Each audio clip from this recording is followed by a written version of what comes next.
समस्त नमस्कार मुझे नवरंगपुर जिला आशाकर्मी मानकर सेक्रेटरी अटे। आज धारणा देवार उद्देश्य है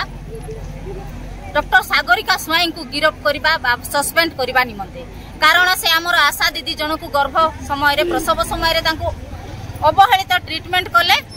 पुणी डेथ हो जाइछाई आम धारणा देवाक आसी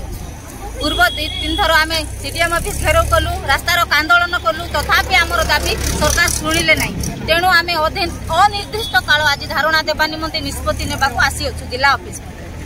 नवरंगपुर डिस्ट्रिक्ट प्रत्येक आशा जो पर्यंत आमर दाबी पूरण न करती सरकार से पर्यंत आम बसी रही जदि कौन क्षति हम स्वास्थ्य क्षेत्र में ताहा सब सरकार दायी रही ताहा पछरे सीडीएम दायी रही। समस्त को नमस्कार मो ना हूँ जिमिमा खर मो आशा एसोसिएशन ऑल इंडिया आशा एसोसिएशन सभानेत्री अच्छी। आज आमर दाबी रही जे विगत दिन मानक कि 1 मास 15 दिन पूर्व आमर जो दैमती भौणी को मृत्यु होता आज से विषय को लेकिन आम जिलापाल द्वारस्थ हो आमर दाबी रही जे आम आमर डॉक्टर सागरिका नाम जो आम कंप्लेन लेटर देइथिलु कि बा आम विरुद्ध में जो आवेदन देइथिलु तार ए पर्यंत कौन प्रतिकार करा जाय तेणु आम आज आसीचु जो 1 मास 15 दिन भितर आम अनेक थर सीडीएम को द्वारस्थ होइछु पुणी कलेक्टर द्वारस्थ आज आम आरंभ करिचु जो पर्यंत सरकार आमर दाबी न शुणती कि डॉक्टर को सस्पेंड कि गिरफ्त न करा जाए से पर्यंत आमर ये आंदोलन जारी रही विषय भारतीय मजदूर संघ उपदेष्टा आज आम जो शोभा यात्रा करे पहुंचीचु जिलापाल कार्यालय पाखे मासे 13 दिन पूर्व गत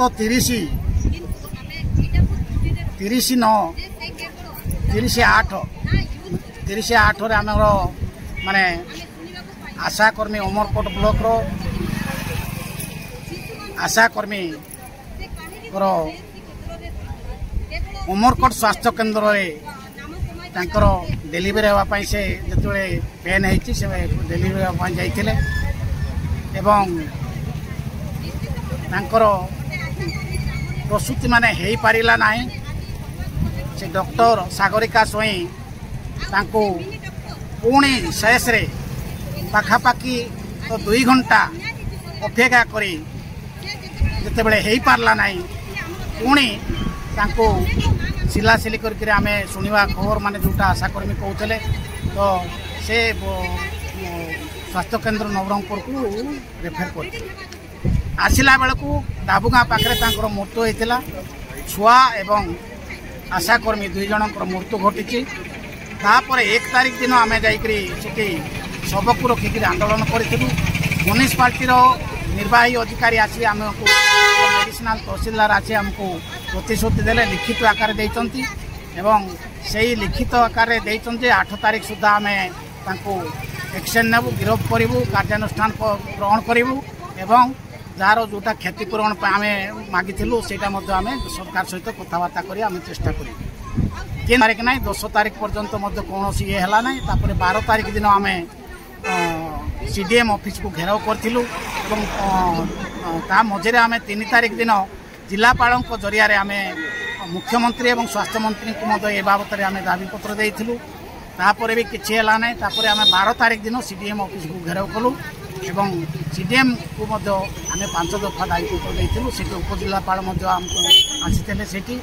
प्रतिश्रुति भी देले आम निश्चित भाव में कार्यानुष्ठान ग्रहण कर किंतु हेले भी आम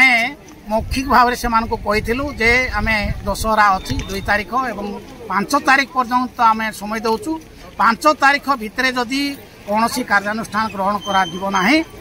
आम पुणी कार्यबंद आंदोलन करने को बाध्य हबू यही कथा आम शुणी एवं आज से अनुसार आमर परवर्ती आम बैठक थिला बैठक रे आम निष्पत्ति नेलु एवं कार्यबंद आंदोलन करने को आम स्थिर करूँ।